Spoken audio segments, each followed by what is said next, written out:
তৰস্ত আপুনি কল্পনা কৰক আপুনি আপোনাৰ পৰিয়ালৰ সৈতে টাৱাং ভ্ৰমণত গৈছে কিন্তু হঠাৎ পাহাৰৰ পৰা ডাঙৰ ডাঙৰ শিল বালি আপোনালোকৰ বাহনখনত পিছত গাড়ীখনত পৰিব ধৰিছে তেতিয়া আপোনাৰ গোটেই পৰিয়ালটোৰ কেনেকুৱা লাগিব ঠিক তেনেকুৱা এক ঘটনা কালি সংঘটিত হৈছে দিৰাঙৰ সমীপত কি হৈছিল সম্পূৰ্ণ কথা ক'বলৈ চেষ্টা কৰিম এই ভিডিঅ'ত সেই আপোনাৰ ভিডিঅ'টো শেষলৈকে চাওক 25 আগষ্ট তাৰিখ অৰ্থাৎ সোমবাৰে অৰুণাচল প্ৰদেশৰ টাৱাং যোৱা ৰাস্তাৰ দিৰাঙৰ সমীপত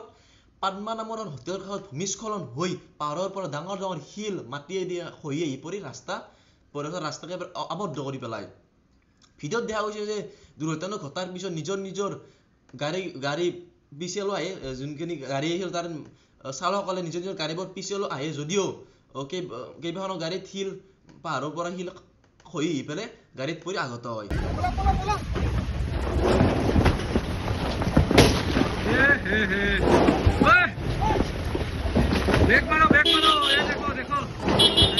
সৌভাগ্যবশতঃ কোনো মানুহৰ এতিয়ালৈকে মৃত্যু হোৱা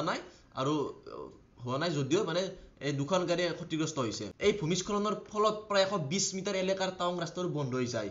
আৰু ৰাস্তাটো বন্ধ হৈ যোৱাৰ ফলত তাত যিখিনি গাড়ীৰ যাত্ৰীয়ে নহয় তাত থকা স্থানীয় বাসিন্দাসকলেও বহু সমস্যাৰ সন্মুখীন হ'ব লগা হয় প্ৰশাসন পক্ষৰ ফালৰ পৰা ইতিমধ্যে ৰাস্তাটো পুনৰ মেৰামতিৰ কৰা কাম আৰম্ভ কৰি দিছে যাতে অতি সোনকালে আজিৰ ভিতৰতে তাত যান-বাহন চলাচল কৰিব পাৰে আপুনি যদি বৰ্তমান টাৱাং ভ্ৰমণৰ পৰিকল্পনা কৰিছে তেতিয়া তাত থকা স্থানীয় বাসিন্দাসকলৰ পৰা খবৰ লওক বা প্ৰশাসনৰ লগত যোগাযোগ কৰি ভ্ৰমণৰ কথা আগবঢ়াওক আৰু মানে বৰষুণৰ বতৰ যেহেতু বৰষুণৰ বতৰত এনেকুৱা ভূমিস্খলনৰ ঘটাটো মানে স্বাভাৱিক কথা মানে বৰষুণ যেহেতু দিছে পাহাৰবোৰ ঢিলা হৈ পেলাই ভূমিস্খলন ঘটাটো স্বাভাৱিক কথা সেয়ে